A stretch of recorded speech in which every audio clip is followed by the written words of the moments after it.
Welcome back to our channel, Retired and Loving It. Today, we're in Brandenburg, Kentucky. I'm Terry. And I'm Keith. And behind us, you can see the LST 325 warboat that was used in World War II. It was one of the boats that landed on the beaches of Normandy. It is the only surviving World War II ship of its kind in the world. Let's go take a look.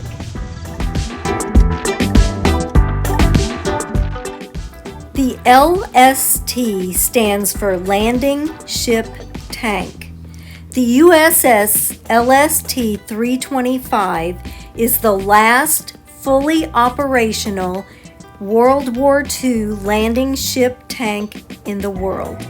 It sails each summer with a crew of approximately 45 volunteers who eat and sleep on board the ship 24 hours a day.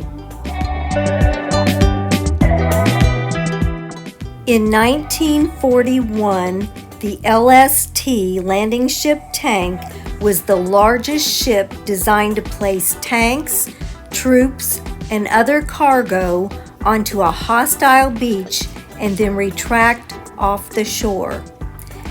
Churchill described it as saying it was the ship that won the war. The LSTs were built for World War II. Stop one was the tank deck. The tank deck was 230 feet long, 28 feet wide, and 12 feet high, and could hold 20 Sherman tanks, among other military equipment.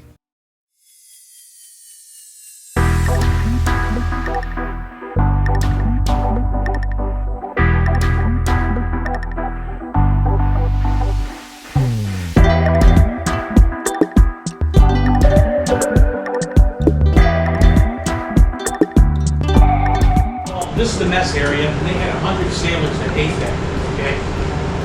But these walls weren't here back in World War II, okay? So it was a lot more open. Okay? They went all the way to the port side, to the starboard side, and they had their tables just like this, though, is what they had. Now, if you take a look over here, you'll see how the sailors slept. They had 39 racks back here. They had their own washroom back here. They hot racked over here, okay? Now the CPOs, that's Chief Petty Officers, okay, they had their own racks. They did not hot rack, and they had their own bathroom as well, okay? Now down here, there's 2 decks below us. There's 7 decks on this ship, okay? And the ship goes 328 feet, 50 feet wide. But on the second deck below, okay, that's where we kept the 40-inch shelves. Now, if you go 1 deck below us, this is aft steering, okay? They have 2 big sailors, the biggest that they could get, because it was very, very hard to move it. When they lost steering, if they got bombed or if they had a scrape from Luftwaffe or whatever, okay, or an electrical storm even, okay, that's how they would steer the ship. The Chief Petty Officer took commands from an officer on the top of the deck, tell them go 5 degrees port, 10 degrees starboard, whatever, okay, to move the rudders, and that's how they steered the ship. Refrigeration units are just 1 deck down, and that is 1 deck down too, and by the way, that's about 40 to 60 feet back. So it goes back all the way, okay? But they did use that as dry storage in World War II, okay? Because they had to keep pilferage down, so they locked up all the food and cigarettes and whatever else that they had. And you can see we've got a washroom right over here, and you'll be able to see it. And just as a note of interest, okay, the captain that brought the ship across is on the plaque on the right. It's the gold one. He brought it, Captain Jornlin, brought it from Greece to Mobile, Alabama, okay? He's still alive. He wrote a book called Bringing Home a Hero, and he's in our gift shop today, okay? So if you have any questions, Please go down and talk to this man.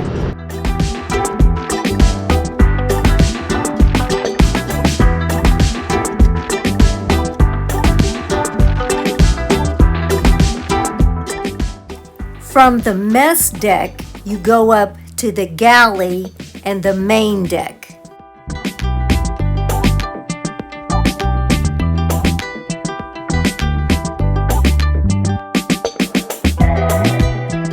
The LST design was the first of its kind and so versatile that over 1,000 were built for World War II, and they served in both the European and Pacific theaters. They could hold 20 Sherman tanks, 200 to 400 troops, and 30 to 40 wheeled or tracked vehicles.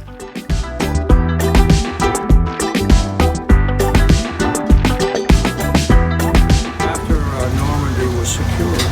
This ship went back and forth 44 times to England, then back to the beaches of Normandy, and eventually the deep water ports like Cherbourg or Havre.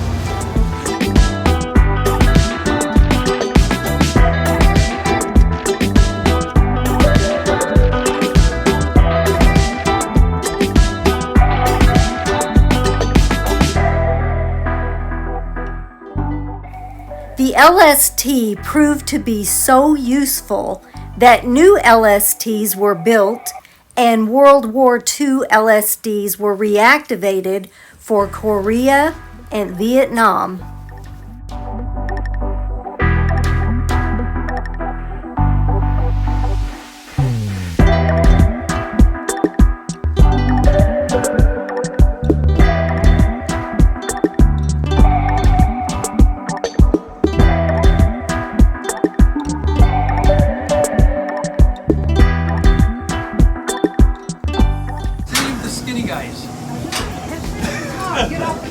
And of course, everybody at that time was probably slammed when you're in the Navy. So there was a room underneath here, and there was bumps over here, and from inside there's a ladder that comes up, and you can unscrew that from the inside and escape. And then if you look down the deck, you can see several more of the hatches that are open on those rectangular things. They go all the way to the bottom. So that people from all the way at the bottom of the ship can open a door, get in, there's a ladder, and then there's an open door, and the next one, so that you could escape that way. And then as far as in the water, they had these life rafts here, which were, these are old, these are 1940 something, and they look like, foam, rubber, or a cork was used for a float. And then there's this mesh underneath, so that the way you were in the life raft, you were half underwater or more. So the part that was sticking out of the water is the only thing that needed buoyancy. So you could put about 10 guys into one of these, which are pretty small for 10 guys. Whereas if they were totally out of the water, you need a big boat. Yeah. So these were launched, or could be launched. Above here is the Higgins boat, which I had mentioned is basically one of the reasons we won the war. And it was basically made out of wood. And the only steel is the door in the front, runner down the keel. There was a lady yesterday was saying that her dad was in one of these boats on D-Day going ashore at Normandy, and he would always tell this story about ding, ding, ding, where the bullets would hit that steel door in the front. And then finally they got up, the door would open, they ran out.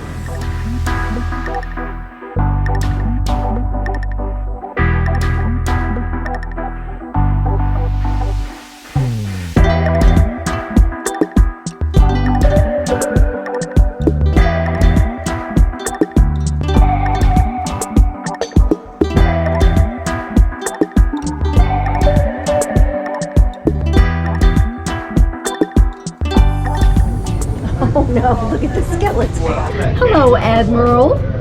So nice to meet you. Wow. This is unbelievable.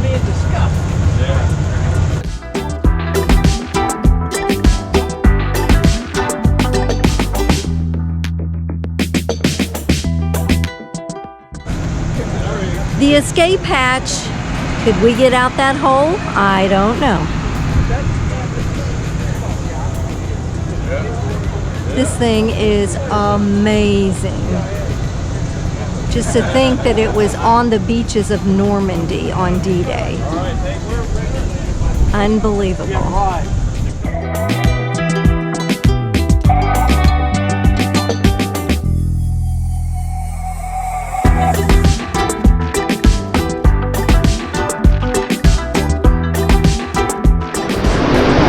This is the troop compartment all the way here on the port side, all the way back. These were Army. Most of these kids are 18, 19 years old. They're going on the beach. Some of them didn't make it.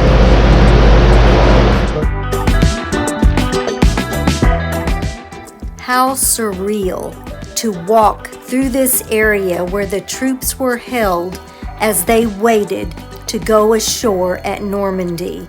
There was about 300 Army and Marines.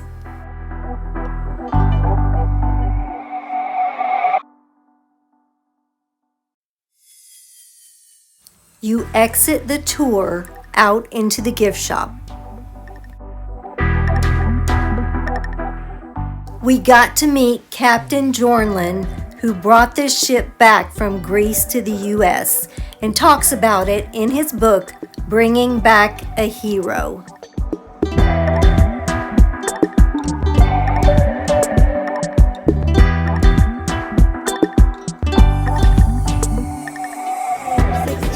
Like I told him, I was too skinny for the Marines. But if you were in the Marines, you're not allowed to join the Navy, and I joined them anyway. And they didn't even, they ignored it. They just, I went on through. But he shot down several of the planes just down there. Wow, how awesome. Yeah, I enjoy shooting down them kamikazes. That's awesome. I was a gunner and I'm proud of it. Talk about walking through history. This was an amazing experience, and we got to meet several World War II veterans. Thank you so much for joining us today on the tour of this awesome warship. Wow, what history! Guys, this walkthrough tour was awesome. We had a great time. If you would, go ahead and press that subscribe button right over here.